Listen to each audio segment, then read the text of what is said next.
I love this. The cultural villain of 2023, Ticketmaster and Omid Scobie.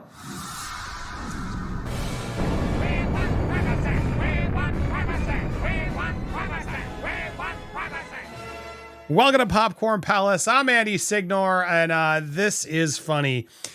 I'm curious if you guys agree. Can you think of a bigger villain? I mean, aside from Harry and Meghan themselves, would you agree that Omid Scobie is one of the biggest cultural villains of 2023? Well, that's what the Telegraph said. I want to go through it. They've obviously picked Ticketmaster, which is one of the worst behemoths out there.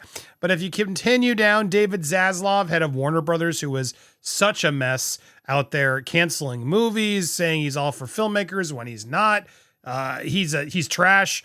And then terrible CGI in movies like Ant-Man, Quantumania. And then, lo and behold, Omid Scobie, Liebrows himself. Here's what they said. The whole world is bored of Harry and Meghan versus the Windsors. That didn't stop previously obscure gossip mag writer Scobie from dishing further dirt. He did so with the widely criticized Endgame, the Dutch edition of which erroneously named the royals, alleged to have had posed questions about the skin color of Harry and Meghan's future child. Whatever about the Netherlands, in the US, where Scobie has made his home, Endgame has flopped, selling fewer than 10,000 copies in its week of release. Facts, and that's the photo they chose. There he is. Oh, I'm already here to promote. Make sure to read it yourself. Well, no one did. So not only are you the loser of the year, you're actually the cultural villain next to Ticketmaster and all these other terrible people. Sam Levine or Levinson from that, Matt Healy, definitely Taylor Swift's ex. Jimmy Fallon did not have a good year. Russell Brand did not have a good year. Shakira definitely did some stupid stuff, it seemed, with the tax stuff. Jason Aldean. These are the cultural villains. I got to say, I agree with Ticketmaster and Omid Scobie definitely are the best ones there. I also wanted to jump on this comment because this was a really good piece that came in from correspondent broadcaster Esther Krakow. Sorry if I'm mispronouncing that, but here's a clip I wanted to play. Here it is. Let's watch. Okay, now this is Omid Scobie's hate-filled royal expose, so-called expose, Endgame. The fallout from that continues. There's been more allegations, including now that the late Queen Elizabeth's been dragged into. Now, according to Scobie, the Queen had offered Meghan Markle her Ghanaian-born equerry to help adjust to royal living and learn her royal duties. I mean, this stuff really is pretty turgid. Multiple royal commentators, including Scobie himself, have now accused the royals of, quote, having very little racial diversity. Joining me live from London, we speak to her on a regular basis to discuss is writer and broadcaster Esther Krakow. Esther, great to see you. Is anyone taking this book seriously? Clearly not. I mean, the British public want to hear from Omid Scobie as much as we would like a bout of gonorrhea. And he himself has proven that he is very inconsistent with the stories that he's been telling. So apparently he has admitted that the wrong copy of the book somehow made its way to the publishers. But the only thing that was wrong with that copy was the fact that there was apparently the revelation of the names of the royal racists, which now apparently the Queen has joined that club. It seems like there's more people in the royal family that's allegedly racist than are not. But obviously, if we were to take this story at face value, it actually shows that the royal family are very much not racist. So the Queen offered her Ghanaian-born equerry of mixed racial heritage to Meghan to offer his services to her to help her adjust to royal life. I really don't understand how anyone could take offense to that, unless, like I've been arguing from the beginning, the Sussexes really treated the royal family and any advances that they made towards them with extremely bad faith. But again, this is assuming that we take anything that's coming out of Omid Scobie's mouth seriously. I do still think it's very strange that the Sussexes have not made any public statement about this book, denouncing it in any way, shape or form. Maybe they think this is the time to hold a dignified silence after having Netflix documentaries and Oprah interviews and tell-all books released. But I just think it's very strange and very damaging and very unfortunate.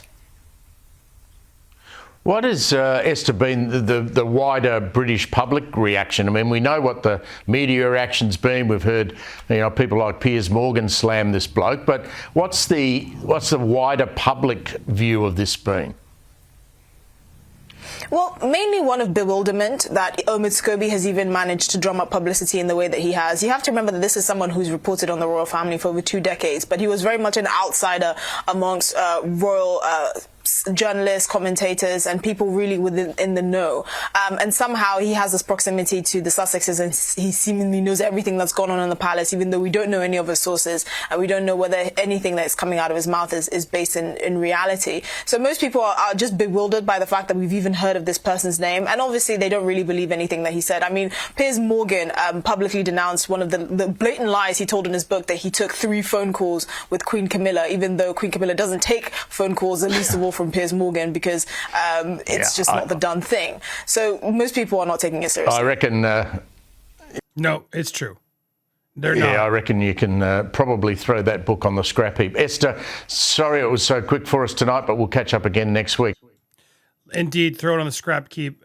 Scrap heap, that is where it needs to go. But I agree. It's just very strange and damaging that they haven't said anything.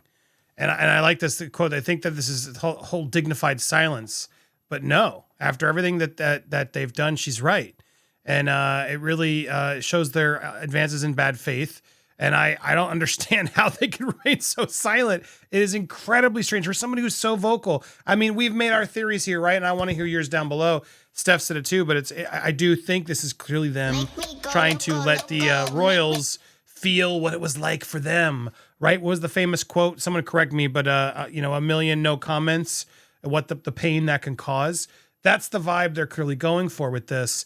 And it's sickening. I don't get it. I don't know how you can allow this to keep going the way that it's going. What do they think is going to happen? It's nuts. I was trying to get this next one because this is amazing. Sussex thinks highly of themselves. They sure do, don't they? I couldn't get this to, there it goes. Here it's coming in. But don't want to work hard for anything. That was what I was trying to get to. That's the summary of what these two really are about. They want the benefits of being royals. They want the security, right? They want all these things, but they don't want to put in any work. That's proof in the Spotify deal that they had where Meghan failed to produce really any episodes. That's their problem. They think very highly of themselves. They want both things. They want the fame, the privacy, but they don't want to put in the work.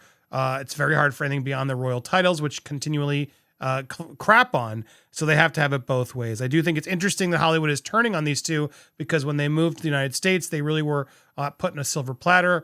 Like, we'd be so happy to have them. I will tell you all, you can gladly have them back. Yes, I agree.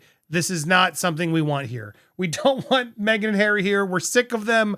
Please take them back. I know you won't, but UK audience members, I understand, but we're done. I'm done. I've come around. I believe it.